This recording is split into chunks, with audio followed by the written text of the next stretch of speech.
los parecidos a este de la Cámara Sur es la puerta de su propia capilla, de esta entrada, en donde a través de una serie de dibujos, siguiente por favor, se hizo un análisis epigráfico, un análisis digital de las características de los elementos que había en las puertas similares. Se armó pues ahora sí que, si me permiten la palabra, un rompecabezas verdadero, tratando de que hubiera una coordinación. Por eso ven ustedes una serie de líneas de hilos que después serían corregidas en la computadora, pero para permitir que la estructura gramatical del dintel pudiera tener la lógica que debía, ¿no? Señalando las características. Siguiente.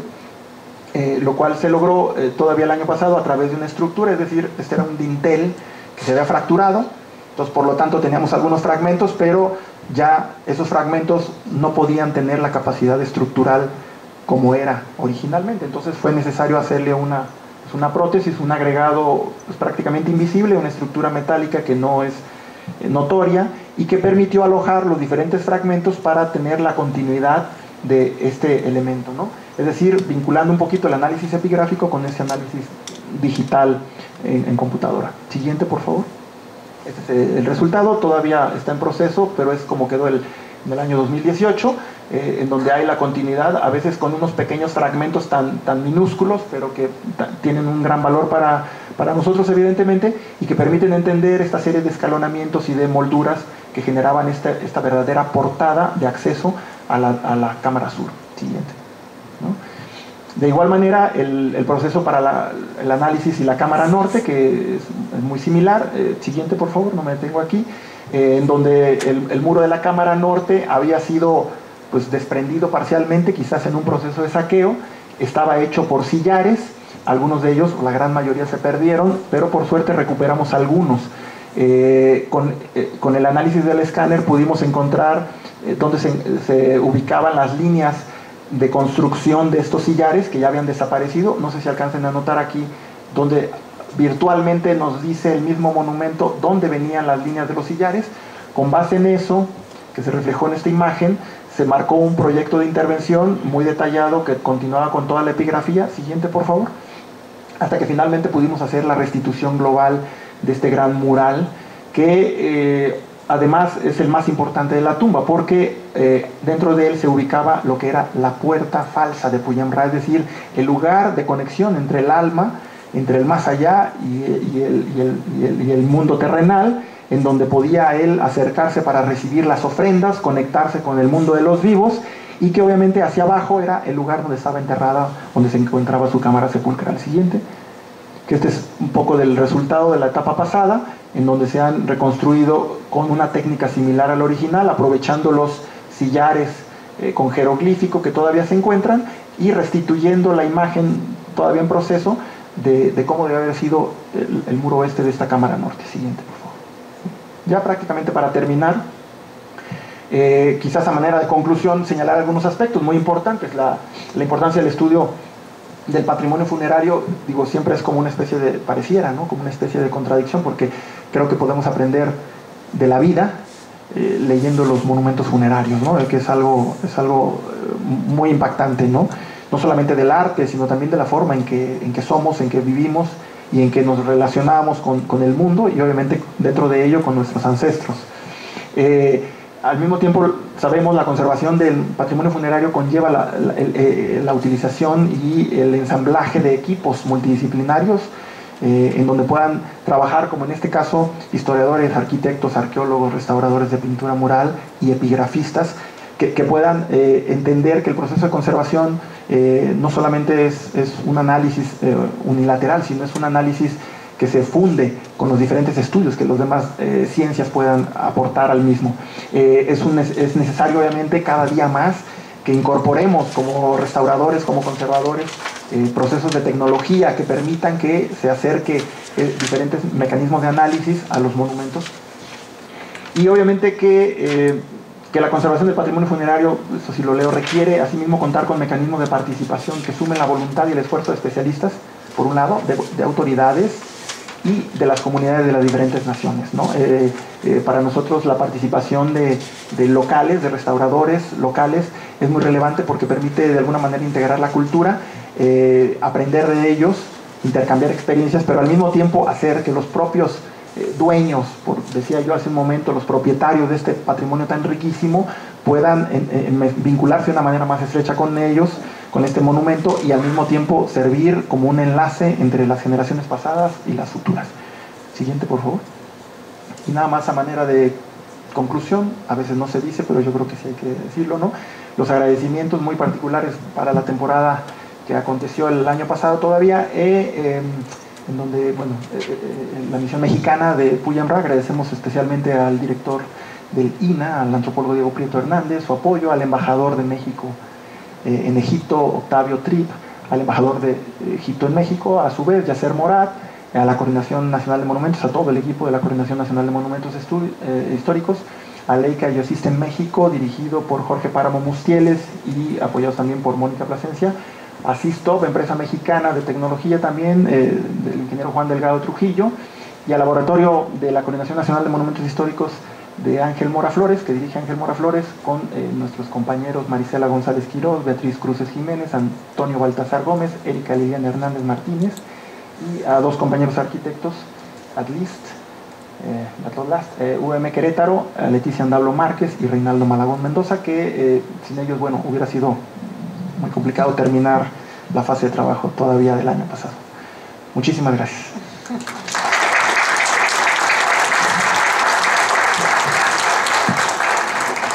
Bueno, sé que estamos ya sobre el tiempo del descanso, pero vamos a abrir un momentito para preguntas, a reserva de que incluso se pueda continuar ahí en el cafecito. Si alguien tiene comentarios, preguntas, bueno, por mi parte felicitarlos a ambos por la velocidad, pero además por todo lo que implica, ¿verdad? Este tremendo esfuerzo de síntesis. Sí, Araceli.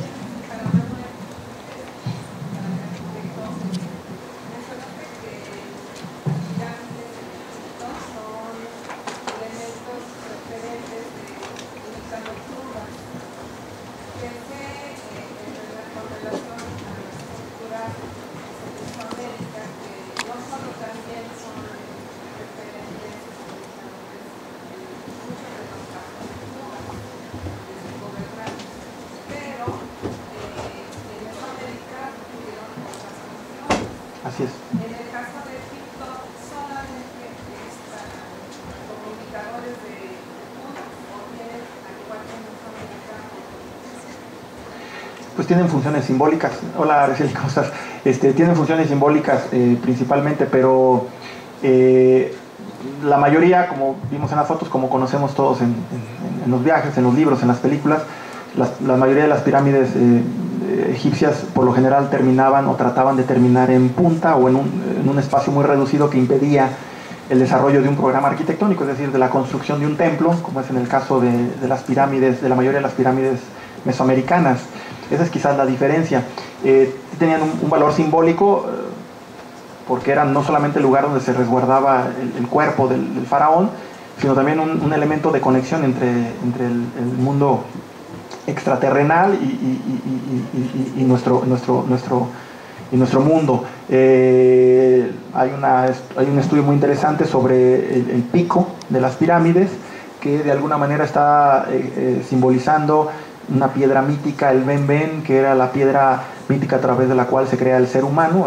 La cosmogonía en Egipto estaba explicada a través de esta piedra, y que de alguna manera la punta de las pirámides estaba revestida de un material metálico que reflejaba los rayos solares y que hacía alusión al mismo tiempo a este proceso continuo de regeneración de la vida, ¿no?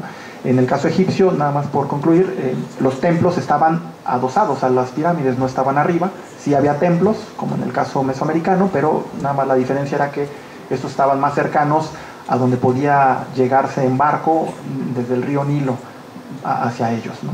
Para que el faraón obviamente no se cansara. Gracias. Sí. Me comentan que les dieron en la entrada unos papelitos para que ustedes escribieran. Si alguien tiene pregunta en su papelito y me lo quieren pasar, por favor. Ahí la noto. No. Hicimos la tarea. Sí. Sí. Quiero felicitarte profundamente. Muchas gracias. Es una excelente presentación.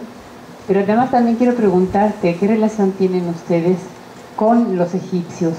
Egipcios obviamente profesionales en este campo. No sé si tienen las universidades de El Cairo o de algún otro lugar la especialidad en maestría arquitectónica o la de restauración de bienes muebles.